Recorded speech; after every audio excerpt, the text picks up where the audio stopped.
पिछले हजारों सालों से मून अर्थ को ऑर्बिट कर रहा है। पूरी अर्थ पर कहीं से भी इसको देखा जा सकता है और कल्चरली भी मून का काफी इंपॉर्टेंस है। लेकिन क्या हो अगर हम मून को ब्लास्ट कर दें? मून के ना होने से अर्थ पर क्या असर पड़ेगा, यही देखने वाले हैं आप ज्वेल ऑफ सीक्रेट्स की इस वीडियो में। 1958 में सोवियत यूनियन और अमेरिका के बीच स्पेस वॉर चल रही थी। इस वॉर में आगे निकलने के लिए अमेरिका ने एक प्रोजेक्ट शुरू किया। नाम था उस प्रोजेक्ट का A119। इस प्रोजेक्ट में अमेरिका मून के ऊपर एक न्यूक्लियर बॉम्ब गिराना चाहता था, और जब मून के ऊपर न्यूक्लियर बॉम्ब का एक्सप्लोजन होगा तो पूरा वर्ल्ड इसको देख पाएगा। इससे सभी को और खास करके सोवियत यूनियन को अमेरिका की पावर का पता चलेगा। हालांकि इस प्लान को कैंसिल कर दिया गया और न्यूक्लियर बॉम्ब की जगह ह्यूमंस को मून पर भेजा। लेकिन अगर अमेरिका न्यूक्लियर बॉम्ब चांद पर गिरा भी देता तो मून पूरी तरह से डिस्ट्रॉय नहीं होता। यहाँ तक कि पूरी दुनिया में जितने भी न्यूक्लियर बॉम्ब्स हैं उनसे भी मून डिस्ट्रॉय नहीं होगा।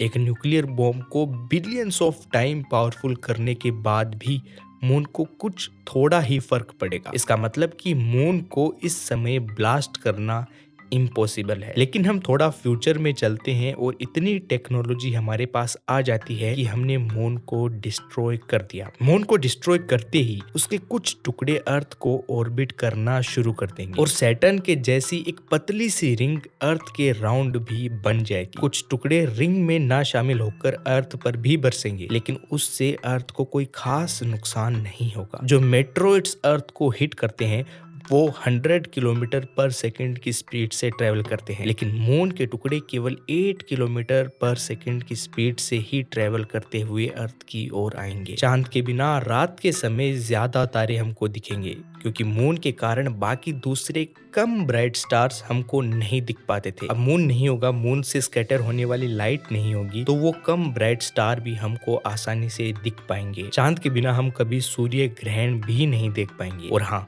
मून के बिना ओशन में टाइडल फोर्स नहीं लगेगी और समुद्र में उठने वाली लहरें काफी हद तक कम हो जाएंगी। लेकिन लहरें एकदम खत्म भी नहीं होंगी, क्योंकि सन से भी कुछ टाइडल फोर्स लगती है और उससे छोटी छोटी लहरें उठती रहेंगी। हालांकि मून को डिस्ट्रॉय करना जापान के लिए बहुत बेनिफिशियल होगा, क्योंकि जापान को आए दिन बड़ी बड़ी सुनामीज का सामना करना पड़ता है। मून के बिना वो सुनामीज भी बहुत ही कम हो जाएंगी। हालांकि सबसे बड़ा फर्क अर्थ के एक्सिस पर पड़ेगा। मून अर्थ को एक ही एक्सिस पर होल्ड करके रखता है। मून के बिना अर्थ धीरे धीरे टिल्ट करना शुरू कर देगी और इसके कारण मौसम में बहुत बड़े बड़े चेंजेस आएंगे। अर्थ के पोल पर इतनी ठंड नहीं रहेगी और कई सालों बाद अंटार्कटिका में जितनी भी बर्फ होगी वो सारी मेल्ट हो जाएगी। ह्यूमंस वहां पर आराम से रह पाएंगे और जो कॉन्टिनेंट्स इक्वेटर पर थे वो पोल्स पर आ जाएंगे और वहां पर जोरदार बर्फ पड़ना शुरू हो जाएगी और वहां पर 6 महीने दिन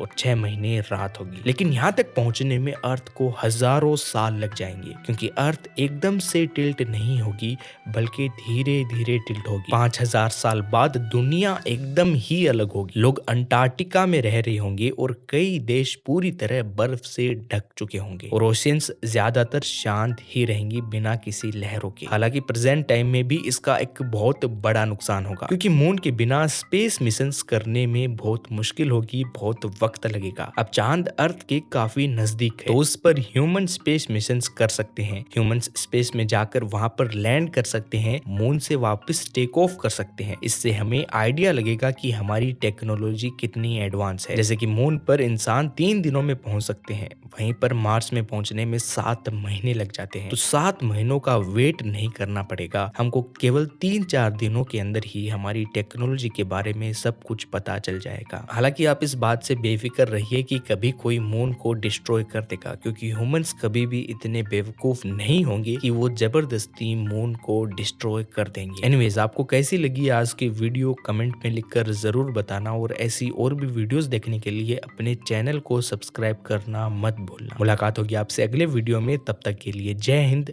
वंदे मातरम।